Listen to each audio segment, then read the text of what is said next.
steps and welcome to our second week of art class online. I hope everyone enjoyed last week's project called With Nan, based on the book With Nan, and you all had a bit of fun with that, getting outside, turning your leaf shapes or found object shapes into images. Today we're going to be looking more at line and pattern. So we've already had a talk about pattern in first term. We brainstormed some patterns. When we did our tracing of our hand, we filled our hand with pictures about us, what we like about school, and we also talked about patterns, so filling in that background, filling in all of that space with different patterns that we know. I hope everyone's had a chance to have a look at our slides. So if you go through the slides, you'll hear me talking through the slides, reading it to you. You'll also see lots of pictures of different lines, different patterns, and all of the steps for our project today.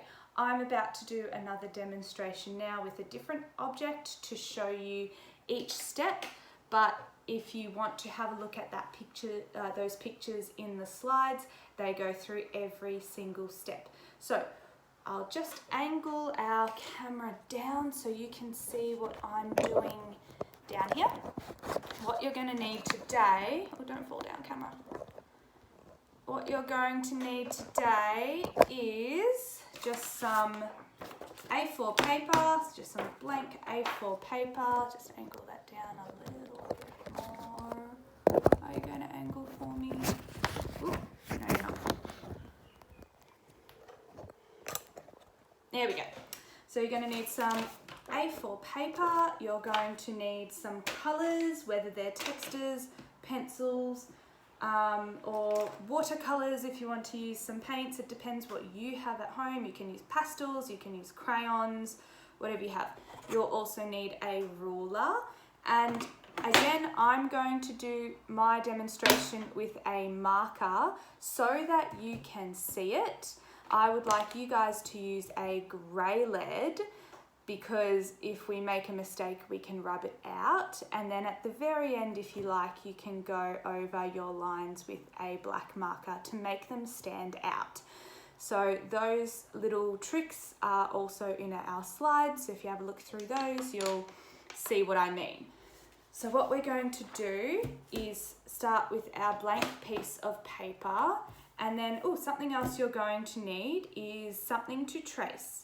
So it could be a teddy, it could be a toy.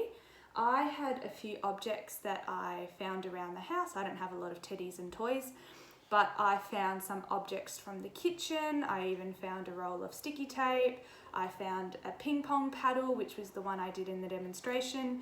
This time I'm just going to use a plain old pair of sunnies, so they have a nice shape to them. And what I'm going to do is I'm going to put them down just somewhere, and with my pencil, it does not have to be perfect. I'm just going to trace around that shape. Remember, it does not have to be perfect. Just like when we were tracing our leaves, you can leave a bit of a gap. So you can see I've traced my sunnies there. Alright, that's the first step. I've traced those. Then what I'm going to do is I'm going to pick up my sunnies, or my teddy, or my toy, and I'm going to move them to a different spot. Alright, they can overlap. You can see these sunnies, they overlap with that tracing. So they don't have to overlap, so I could put my sunnies over here if I don't want them to overlap, but mine are going to overlap. So I'm going to trace around my sunnies again. Remember, it doesn't need to be perfect. Your lines don't need to be straight. My lines are a bit wonky. There we go. All right, so now I've got 2 tracings. Now, you want to get 4 or 5 tracings done.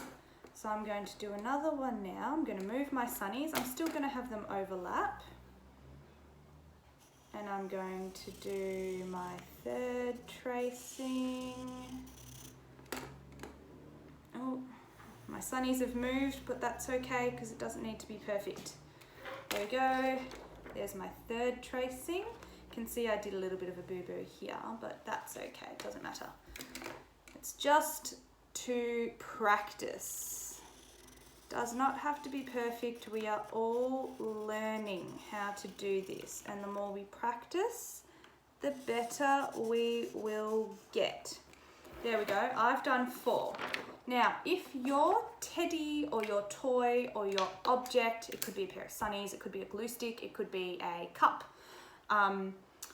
if it is quite small and you've traced 4 times and you sort of haven't taken up a lot of the space, you might want to do a 5th tracing or maybe even a 6th tracing, so that you're filling up a bit more of your page. You can see I still have quite a bit of gap around the edges. I've got a bit of a bigger gap down here, but for the most part I've used most of the page. I haven't just kept all of my tracings to one side, and I haven't just kept them all to the middle.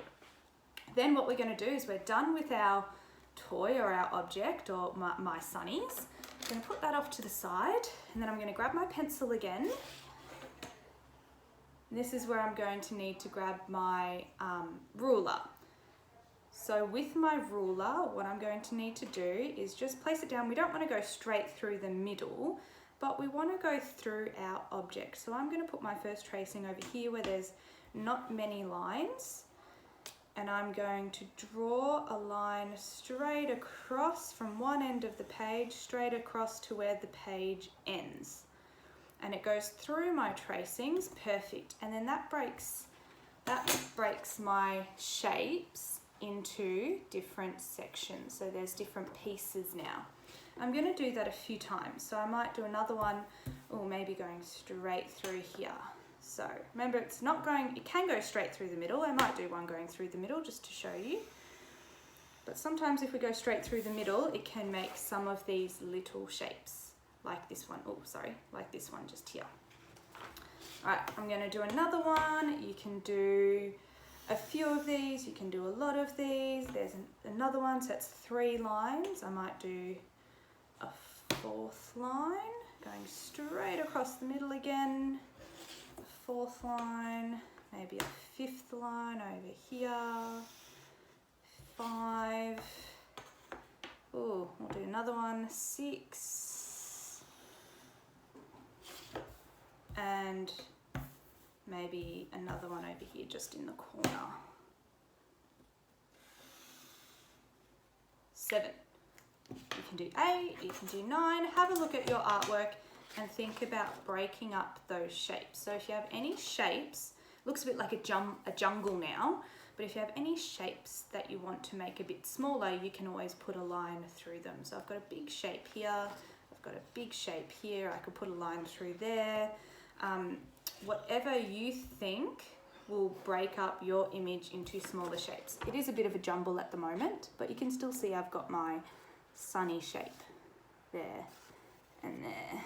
There's another one there, and there's the other one there.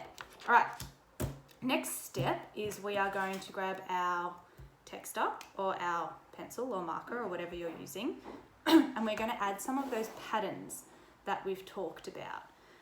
So what was one of our patterns? We could do a zigzag. And I fill up one section.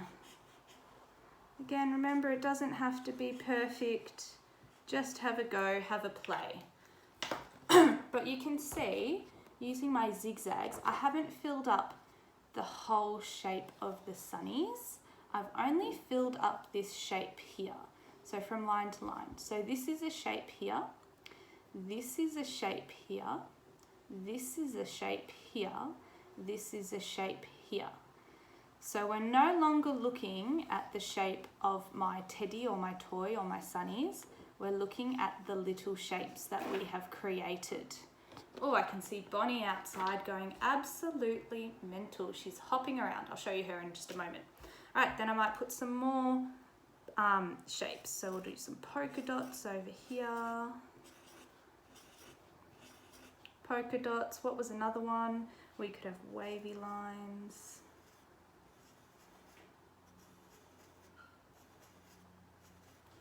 We could have love hearts to break up this big shape over here.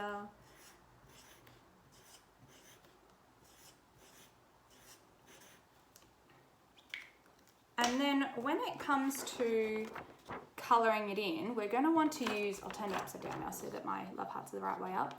We're going to want to use lots of different colours. We're going to want to fill in every single shape with different colours.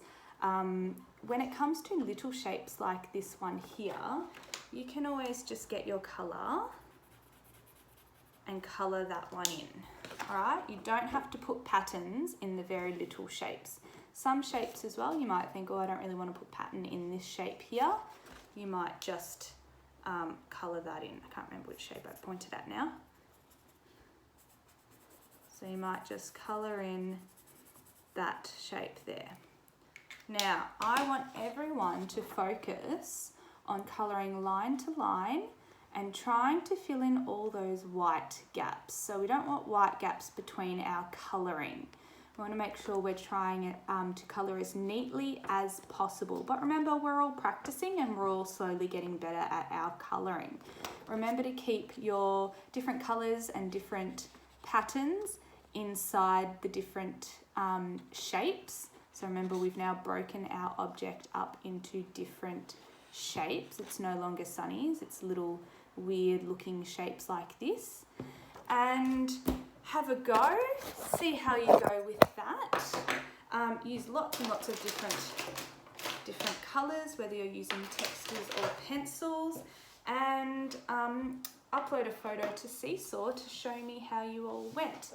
Now, I did say that we would find Bonnie. She was hopping around outside, going a bit ballistic. There she is. What do you think of that, Bon? She doesn't really give me much information. I'm going to take that as a, oh yay, we like it. Right, hopefully everyone enjoyed. I'll see you next week.